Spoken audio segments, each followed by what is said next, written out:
Hello everyone, welcome back to my channel. I'm Brushes and Bunnies, and in this video I'm going to be doodling some character designs in my sketchbook.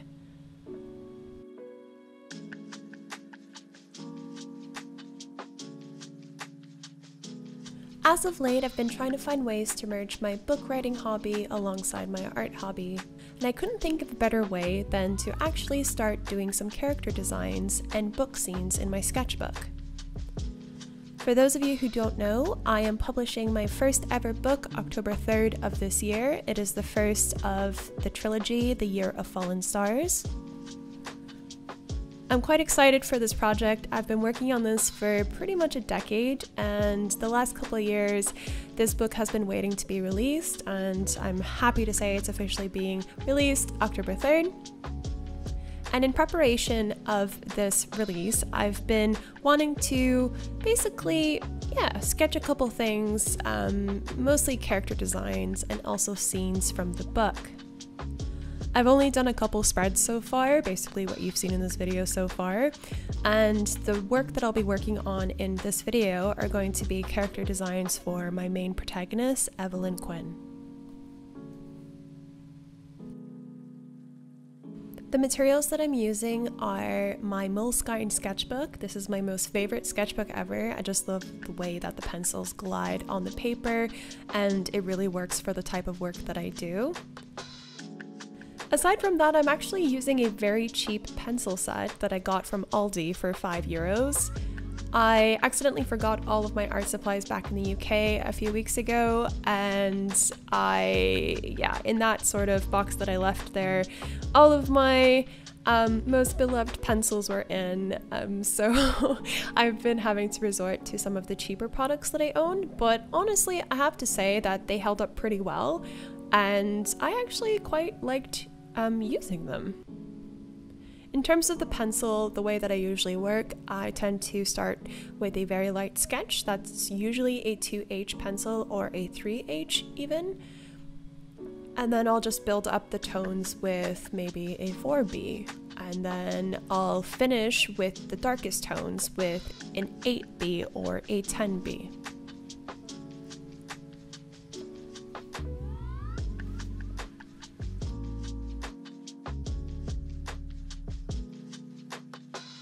The aim of these spreads is to not only promote my trilogy, but it's also to basically learn how to draw better. And what I mean by that is scene work or scenery work and working with shadows and contrast. Something that I've been wanting to really improve is my use of contrast, so from light to mid-tones to shading, and not be afraid to basically go for it, to darken the darks and lighten the lights. This is something that I think honestly pops or makes your work pop, and it's something that I've been really keen to try to kind of exaggerate a little bit in my work.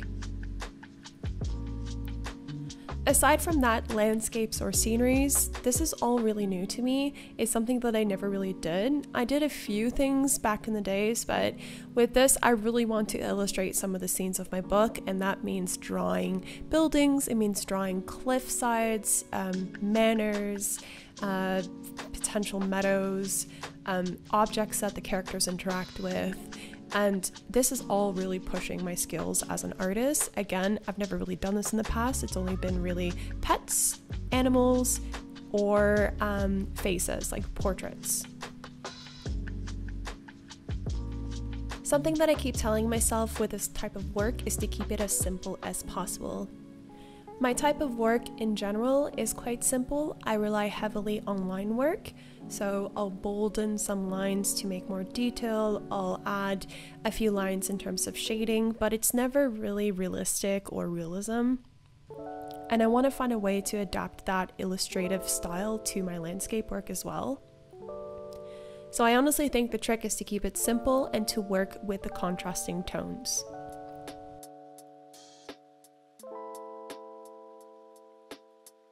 In the long run, I think I would like to find a way to showcase these illustrations. The more I do them, the better I'll get, and eventually down the line, I would love to make a comic book with my first novel, maybe even for the entire trilogy, have a visual representation of the book, which would pretty much be a comic book. It was my childhood dream since I was a little girl to create a comic. I used to always do comics, or let's maybe say mangas. I would often draw my own manga comics, and in this case, since I already have a story there and I have a trilogy there, maybe I could probably, illustrate it. And I think that'd be such a cool project to do. So this is definitely something that I'm looking to do in the long run.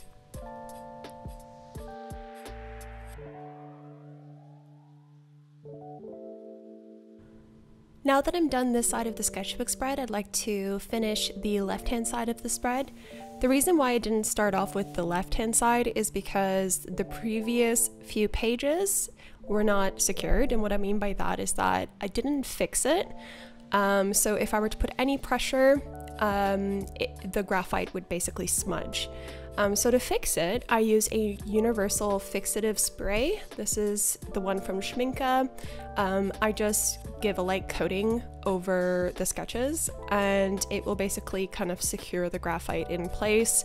So you can run a finger over it, you can run whatever sort of, touch over it, and it will not smudge the graphite. I fix all of my sketchbook spreads. It basically just keeps it all pristine and avoids any potential smudging.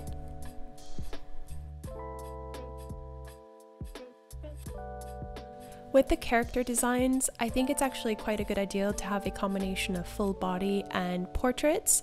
With the portrait sketches, potentially play around with emotions, so show the range of emotions your characters may have. This will help not only train your art skills, but it's actually a really good piece to maybe pin up on a potential board you have on your wall, or just tape it to the wall and have it as a reference for when you're writing a book.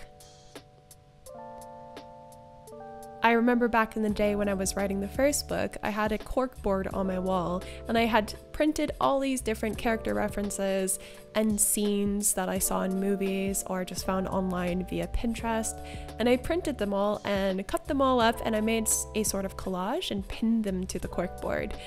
I basically referenced those images for a good, let's say 5 years. It was up on my wall, and it really, really did help.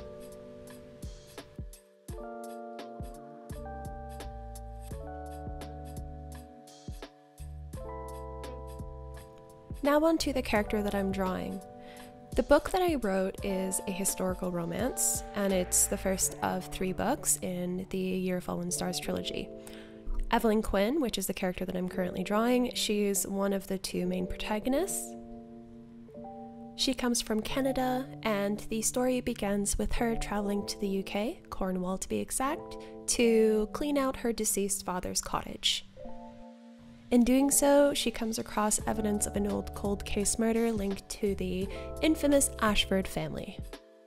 Curiosity gets the best of her, and eventually, by investigating this old cold case murder, she kind of plunges 137 years into the past, right on Henry Ashford's doorstep.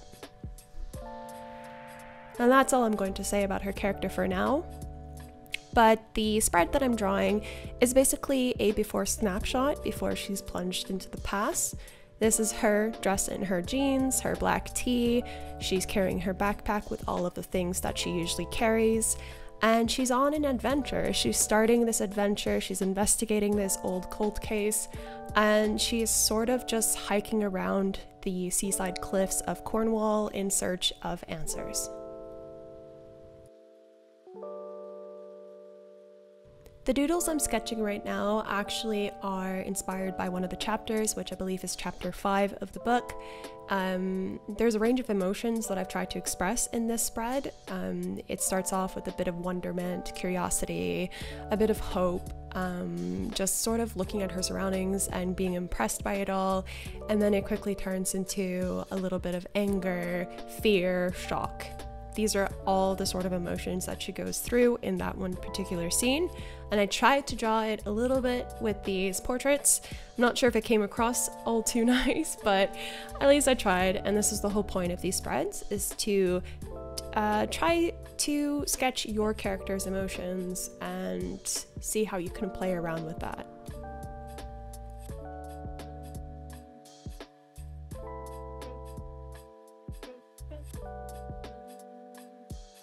Overall, this was a blast to do. I'm definitely going to be doing some of my main characters.